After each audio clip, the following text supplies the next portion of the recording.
mighty man of war, Lion of Judah.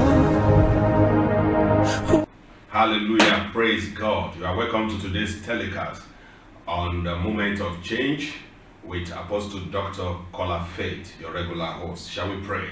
Father, in the name of Jesus, Lord, I thank you because the entrance of your word shall give light and it shall give understanding unto the simple. I ask, O God, that through your word today, let there be deliverance, let there be healing and salvation, let there be eye-opener, and let wisdom be imparted to your people all over the world. In Jesus' mighty name, amen and amen. I'll be speaking to you today under the subject, developing the right attitudes for excellence. Developing the right attitude for excellence. What is attitude? I said attitude is both your best friend and your worst enemy. Your attitude is both your best friend and your worst enemy. Your attitude is what will either make you or mar you. Your attitude is what will destroy you or lift you up. Hallelujah. The greatest enemy of humanity is their wrong attitude, their attitude. Then the greatest friend of humanity also is their attitude. Your attitude, it is more honest and more consistent than your words. And you have heard people that said action speaks louder than expression. That action is talking about your attitude. Your attitude speaks more about you than your explanation. It is a manner which draws people to you or repel people from you. Your attitude is what brings people to your life or send people away from you.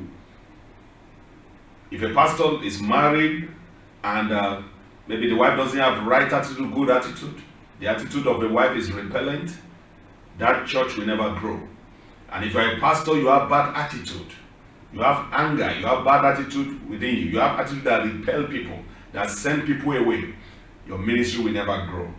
In any business you are doing, your attitude will determine whether that business will succeed, whether that ministry will succeed or not. It is a settled way of thinking or feeling about something. It is also an express of favor or disfavor towards a person, place, things, and event. Your attitude influences your behavior. Attitude is the foundation that sustains all successful people. Your attitude is the foundation that sustains you. Amen. There is a popular saying that prayer can open a door for a man. Prayer can get you a job. It can get you some favors, some open doors. But for that door to remain open, your attitude will determine whether that door will remain open or closed. Hallelujah. A great number of people, their attitude have closed greater and vital door against them in life. And they think it's the enemy. Most of the time, it's not the enemy. It is your attitude or your habit that is working against you. 90% of what we do sometimes in a day in life, 90% of our habits, 90% of our attitude, 90% of our character, of our dispositions, we do it, we exhibit it without thinking. Hallelujah. Your attitude speaks. Your people read your attitude. They read you. They read your attitude through your disposition. They read you. Whatever you say doesn't matter, but people look at the way you behave. Your behavior speaks in a great way. Hallelujah. A lot of people, their behavior, their bad behavior have destroyed the good door that God has opened for them, has closed that door. Their bad behavior has destroyed their good relationships. A great number of women we have experienced divorce because of wrong attitude, bad characters, bad habits. Hallelujah. A lot of men will never get married in their life because of wrong attitude. Nobody can stay with them. Amen. I pray today that God will help you. What are the attitudes that you need to develop for excellence, for good performance in life, for you to succeed in life? Whether you are in business or you are in ministry or whatever you are doing, is what I call a good relational attitude. A good relational attitude. Learn how to relate with people. Learn how to relate with people. I said, your business and ministry in life as a whole thrives on the soil of good relationship. It thrives on the soil of a good relationship.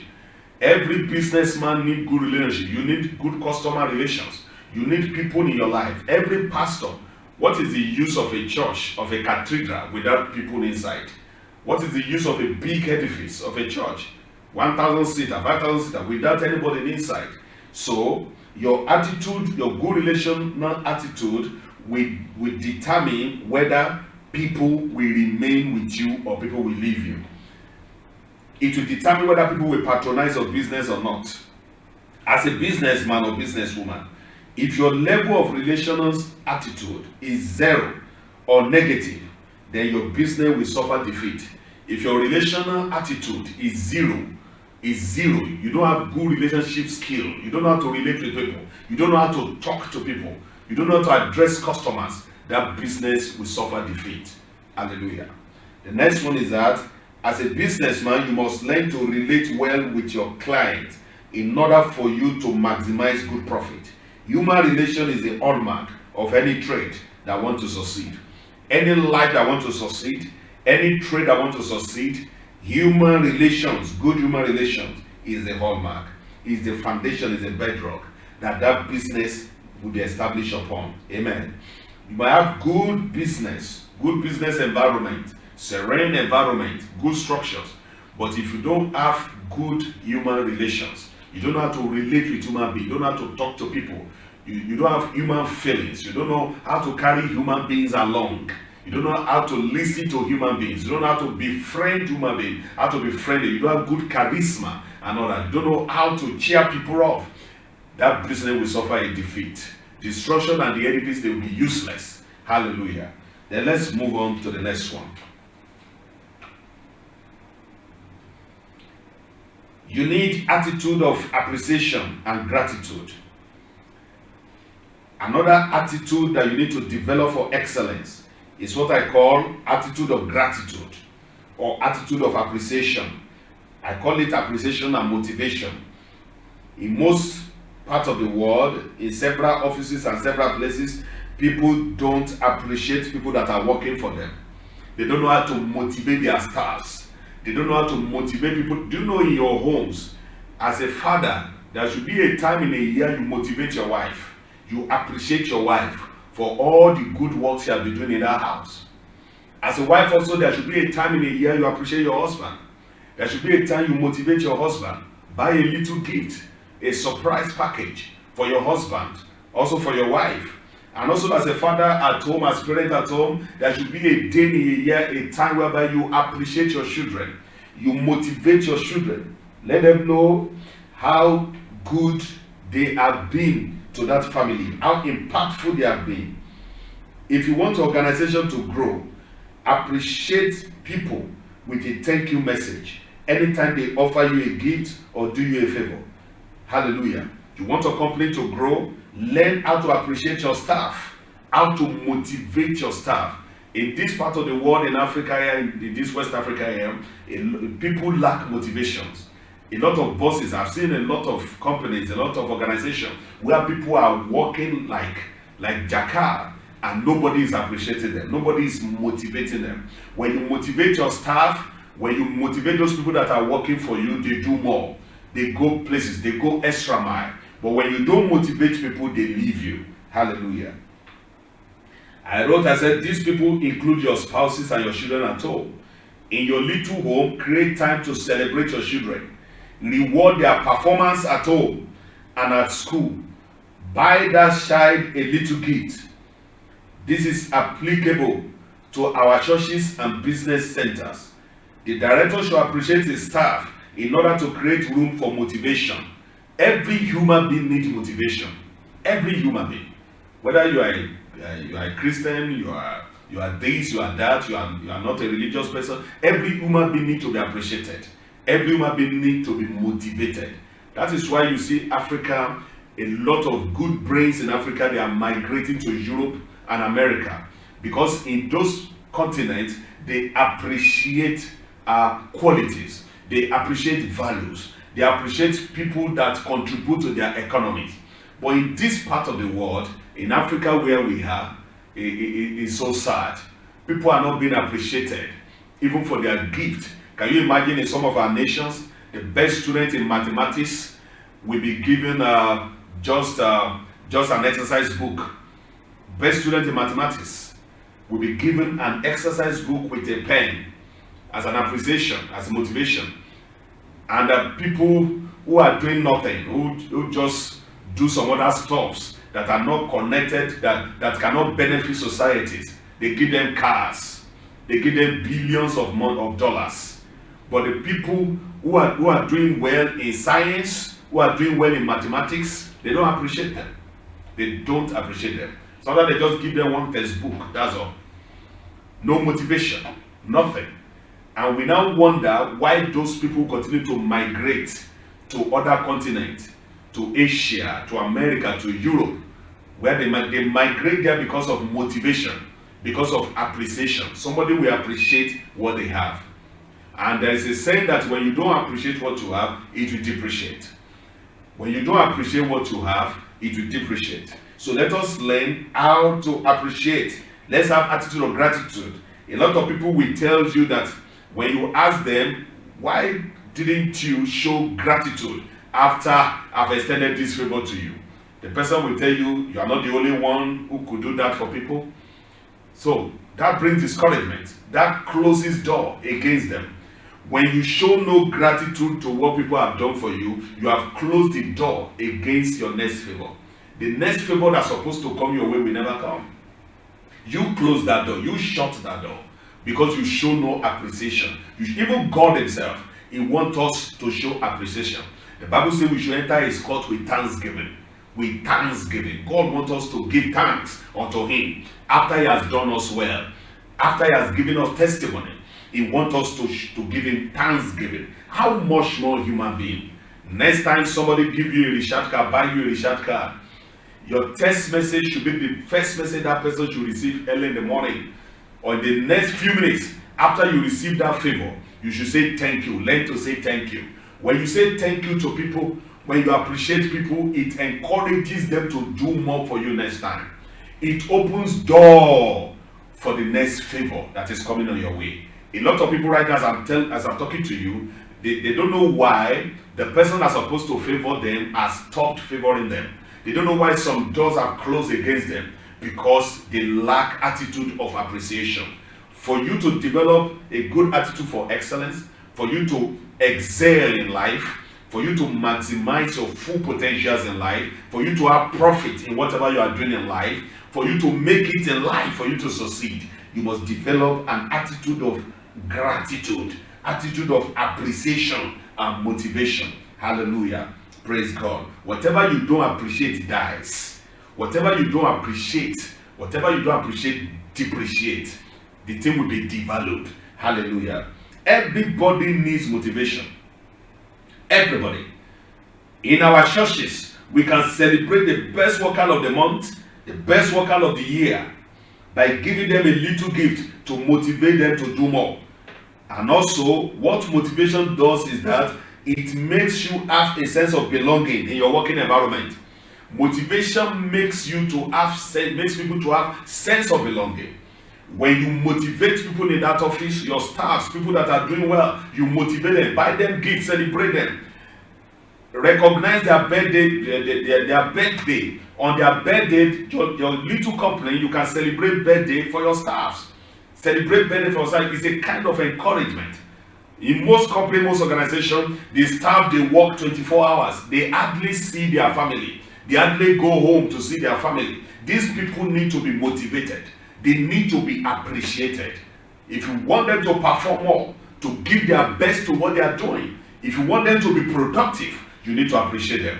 Pay their salary at the right time. Give them their wages at the right time. Then on their birthday, make sure you recognize their birthday. Give them gifts on their birthday and let them know how much you love them, how much you care for them. We can do the same thing in our churches. We can do the same thing in our homes, and our society will be a better place. You know, in this part of the world, there is a popular saying that the heroes in Africa, they are only being celebrated after they have died. After they have died and they have gone, that is when people celebrate them. It shouldn't be. Celebrate your heroes when they are alive. Celebrate your father, your mother when they are alive. Parents, celebrate your children when you are still alive, when you can see it. Hallelujah.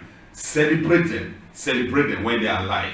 It's not when that office worker died and everybody wants to go for funeral, then you begin to say some things. It was such a good fellow. And celebrate him when he was alive.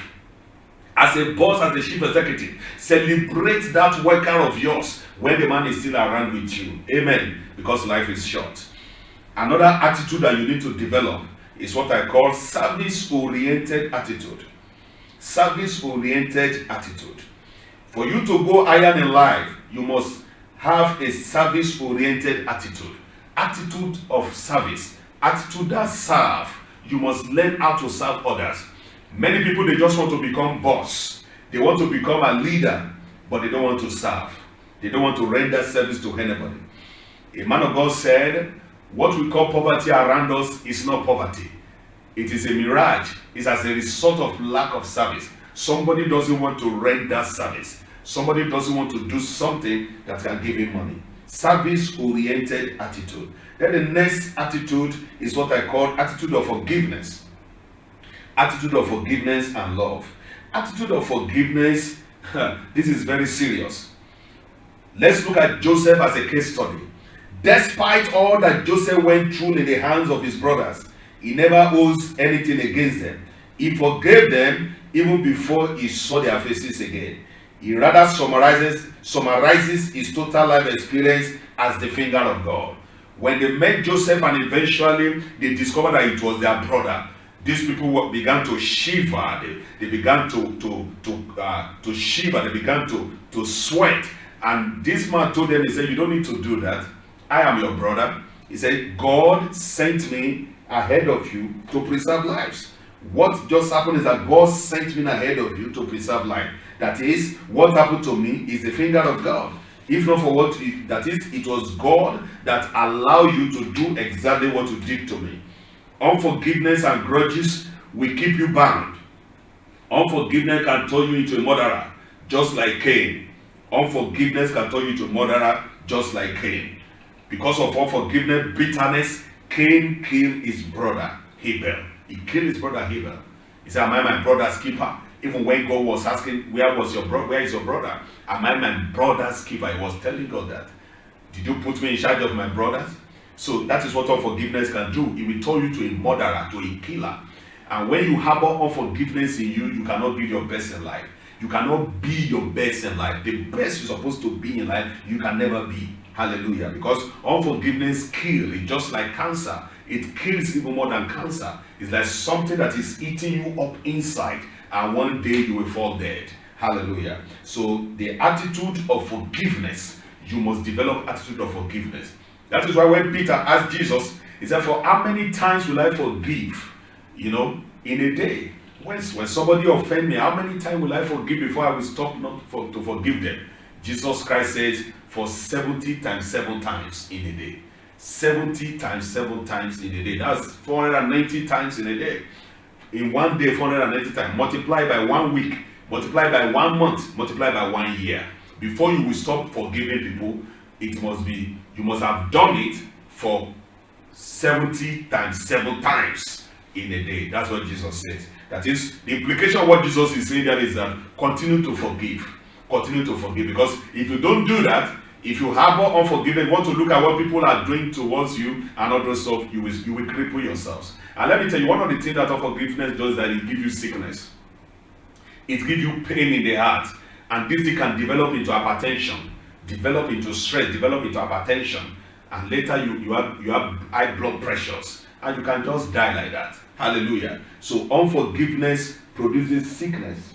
It generates sickness, infirmities within your system. But when you let go of offense, when you let go of whatever people have done to you or against you, you will be free from all sicknesses and infirmities and your destiny. And remember, the Bible says if you cannot forgive your brother, that your heavenly Father also will not forgive you. That's the implication. If you cannot forgive your brother what they have done against you, your heavenly Father also will not forgive you. Another attitude that we need to develop is what I call attitude of sharing and caring. Attitude of sharing and caring. Sharing with the poor from what you have. Attitude of caring for people. Caring for people. showing love to people. We have a lot of orphans around us. We have widows around us. We have a lot of less privileges around us. Let's develop attitude of sharing and caring. If we have this attitude in our society will be a better place to live. Amen. Be willing to distribute and to give unto others out of the abundance that God has blessed you with. The people you help and assist today, they will support you tomorrow. Whatever you sow, you will surely reap. Generosity opens the doors for abundance. Unto the merciful, God will show mercy. Unto the merciful, God will show mercy. Hallelujah. Praise God forevermore. Let's look at another attitude. I call it attitude of faith and possibility thinking. Attitude of faith and possibility thinking. Develop an attitude that believes every word of God. An attitude that believes every word of God. That is how you can succeed. That is how you can maximize your life. Create an atmosphere of faith and possibility around you. It is whatever atmosphere you create that the Spirit of God will influence.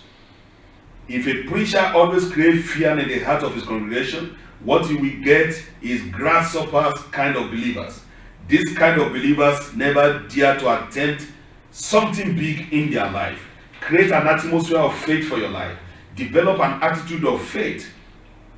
Not attitude of complaint, not attitude of fear. Hallelujah. Develop an attitude of faith and possibility thinking. Believe in all things. Believe that you can move mountains.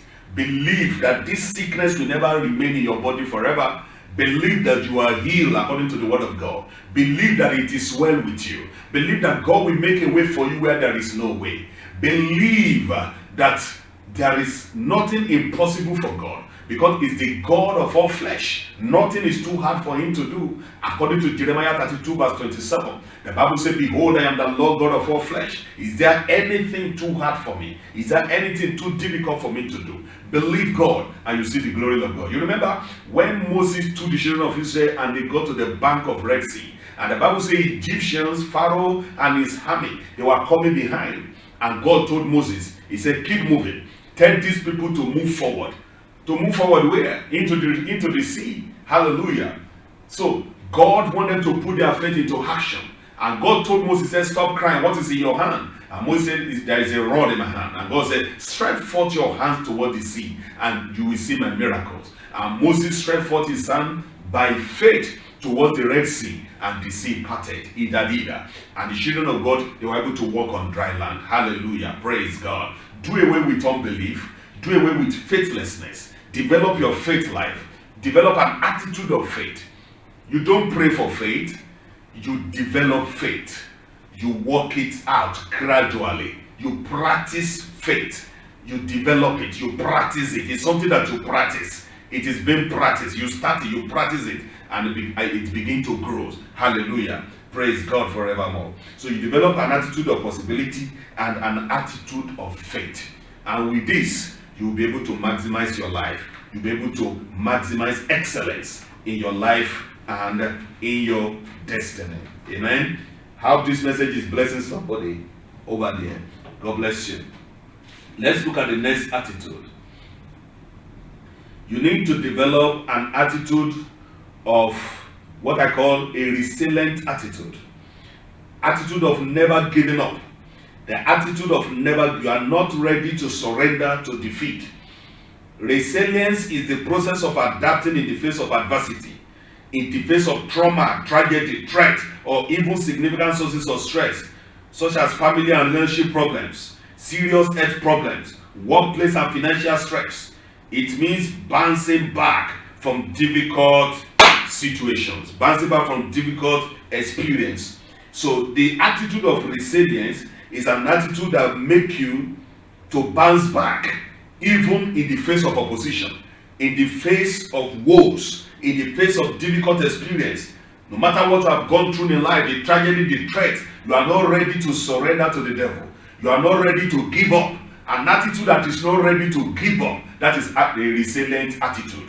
God wants you to develop that attitude if you ever want to move forward in your life. If you ever want a vision to see the light of the day, if you ever want to succeed and progress. You have seen several nations, in this continent, that the people who are president today, they have been contesting, for the past years, They do it almost every 4 years. And so many of them, they have grown old, and people are even discouraging them to stop. But just the last attempt, then they made it. The last attempt, because they are not ready to give up. Winners never quit, and quitters never win. When you quit, you will not succeed. When you quit, you will not win. For you to win, for you to succeed in life, you must not quit. You must develop a resilient attitude. Look at the testimony of coconut. If you have seen where coconut tree is being planted beside the sea, during a great turbulence, during a greater wind, tempestuous wind, the wind can only blow the coconut tree and bend it. The coconut tree can bend, even the head can touch the ground. But just within few minutes, you see the coconut tree bouncing back again. There is a bouncing back mechanism that God has put inside of you. Never give up on hope, because hope will not give up on you. Hallelujah. The Bible says there is a hope for a tree. If it's being cut down at a drop of water, the Bible says it shall sprout again. It shall spring up again. That is a hope for a tree. There is a hope for you. Develop a resilient attitude. An attitude that says no to failure, no to disaster, no to tragedy, no to this sickness. Hallelujah. An attitude that says that this sickness will not kill me. This joblessness shall be over this year. I will get my job this year. If nobody employ me, I will employ myself. I will not go back to the world. I will not go back to the devil. I will not bow down to the world. I will make it. I will go places. My vision shall speak. If you put in application somewhere, you go for interview, they reject you. If they reject you in one place, go to another place. If they reject you in that place, go to another place. By the time you get to the 4th place, they will take you. Hallelujah. So Father, somebody rejects you, that doesn't mean that other people will not accept you somewhere else. God bless you in Jesus' name. Let's look at one more attitude, then we leave. Amen. Attitude of work. Attitude of work. There is no food for lazy man. The Bible says the hand that does not labor must not eat. The Bible says the hand that does not work must not eat. Attitude of work. Work is one of the things that God gives to humanity. God gave Adam work before he gave him wife. There is dignity in labor. The Bible says God will bless the work of your hand and not the sleep of your eyes. Hallelujah. So attitude of work is one of the attitudes we need to develop if we ever want to make it to excellence. We ever want to achieve excellence. Hallelujah. Praise God. As a pastor, you must not open the doors of your church every day of the week for able-bodied youth to be sleeping inside your church without doing anything. Close the door of the church, encourage them to go to the field and work. Encourage them to go and learn some skills. That is how they can become better citizens of their nations. That is how they can become productive in their nations. That is how they can contribute to the economic growth of their nations and of that of their family. May the Lord bless you. As a housewife, don't just sit down there and be sleeping. I say there is nothing like full-time housewife. There should be nothing like full-time housewife. Find something doing for the benefit of your children and to assist your husband, and it shall be well with you in Jesus' mighty name. Amen. I hope this message has blessed you today. May the Lord bless you and prosper you greatly in Jesus' name. If you want to give your life to Christ, because life without Christ is full of crisis, I want you to pray this short prayer with me. Say, Lord Jesus, I surrender my life to you today. I confess my sins. I acknowledge I'm a sinner. Forgive me all my sins. Have mercy upon me. Write my name in the book of life. Thank you, Lord Jesus, for you have saved my soul. In Jesus' name. Amen. If you have said that simple prayer, your prayer has been answered. God has accepted you. Your name is written in the book of life. Look for any Bible-believing church around you in your nations, in your community where you are, and begin to fellowship with them for your spiritual growth and development. And if you are closer to us in Ghana here, we are in Ashama, New York. You can look for our church through this telephone number. You can call. Then I will give you direction. 054-711-6913. You can call for direction. And also, if God is putting upon your heart to support the ministry, you can send us mobile money on this same number, 054-711-6913. You can support this telecast to continue to reach out to the whole world. May the Lord bless you and increase you more and more. We meet on Wednesdays for our midweek service by 6 p.m. On Sunday, we have 2 services, by 10 a.m. in the morning worship service and 6 p.m. in the evening for evening service. God bless you. Shalom.